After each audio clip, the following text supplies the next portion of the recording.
para sa tanan nga daghan ug pangandoy. Yeah, daghang kaayo plano sulod sa hunahuna, negosyo ug pangandoy pirmi naglinya. Kabalo ko unsay angay buhaton, pero ang bulsa murag walay tubakaron. Muingon sila sug dinadayon, sayon paminawon pero lisod buhaton. Kay kung walay kapital nga ikalihok, usahay ang damgo mapugos ug hunong. Daghan plano, daghang diskarte, pero kwarta maoy pirming kulang pirme. Bisang kabalo, unsaon paglambo, lisod mo sugod kung walay pundo. Padayon lang, ayaw pagbiya,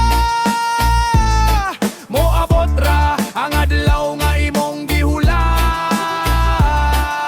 Kabalo ko unsay negosyo nga mo click, kabalo ko unsay paagi para mo hit. Na ako ideya nga makakwarta gyud, pero walay puhunan maong hilom sa suok. Dili tapulan, dili sad way plano, kulang lang yun ug tsansa nga sakto. Sa kalakang mahimong kalampusan, kung naay mo tuo ug mohatag ug higayon. Busa karon, padayon gihapon, bisan ginagmay lang ang akong baon. Kayang tao nga dili mo hunong ug damgo, usa ka adlaw siya ra gihapon ang modaog.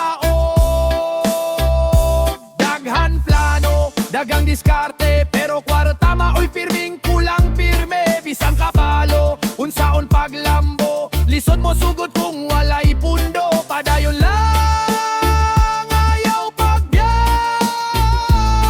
moabot ra ang adlaw nga imong gihulat.